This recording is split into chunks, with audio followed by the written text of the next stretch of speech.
Saudaraku, manusia diciptakan dalam keadaan terbatas, bukan tanpa tujuan. Keterbatasan itu supaya manusia sadar bahwa hidup tidak bisa dihabiskan untuk mengejar dan mempertahankan dunia dan semua yang telah dimilikinya. Seberapa banyak rumah yang dimiliki, ia tetap hanya tidur di satu rumah.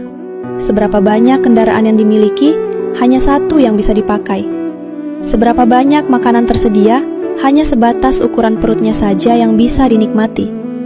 Bahkan uang pun tidak bisa membeli semua kenikmatan. Orang bisa punya kasur mahal, kamar ber-AC, tapi tetap tidak bisa tidur nyenyak karena pikirannya kacau. Umur pun sama, dibatasi.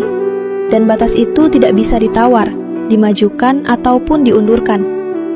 Umur umatku antara 60 hingga 70, dan sedikit dari mereka yang melebihi itu.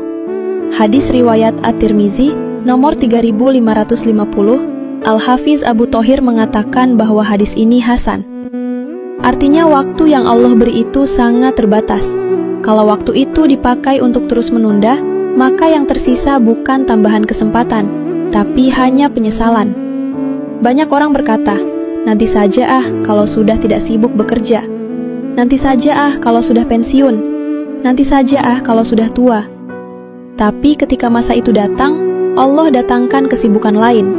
Mengurus cucu, merawat kebun, merawat sawah, ikut komunitas, kumpul reuni sekolah, jalan-jalan, dan seterusnya. Akhirnya ketaatan tetap tertunda, hanya alasan yang berganti saja. Ibnu Qayyim rahimahullah berkata, menunda taat adalah bentuk tertipu yang paling umum.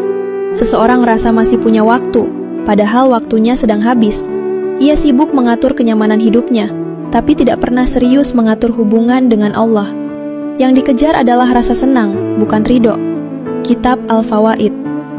Imam Al-Ghazali rahimahullah juga berkata, orang yang tertipu dunia biasanya merasa sudah bersyukur, padahal yang ia rawat hanyalah kebiasaan menikmati hidup.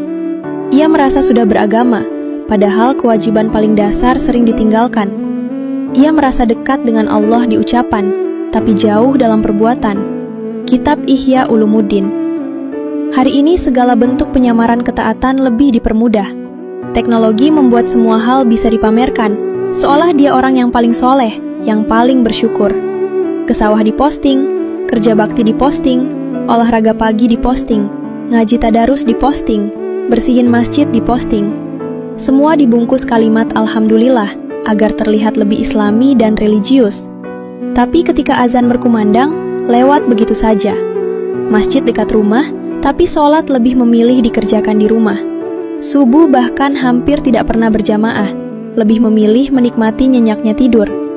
Jumatan datang terlambat, kalau diingatkan selalu baper, tersinggung dan berubah sikap kepada yang menegur. Media sosial selalu eksis dengan doa-doa Rasulullah Shallallahu Alaihi Wasallam. Tapi di rumah masih ada lelaki dewasa yang terus lalai sholat berjamaah. Anak dibiarkan pacaran. Saat azan berkumandang, satu rumah sibuk dengan ponsel masing-masing. Al-Ustadz Adi Hidayat Hafizahullah pernah mengingatkan bahwa agama itu terlihat dari prioritas, bukan dari unggahan media sosial. Kalau sholat kalah oleh kesibukan, berarti sholat tidak dianggap penting.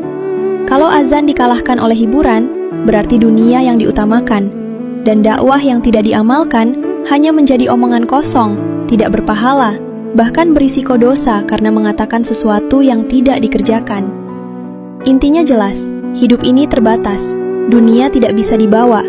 Yang menemani ke kubur bukan rumah, bukan sawah, bukan story media sosial, bukan kendaraan. Yang ikut hanyalah amal.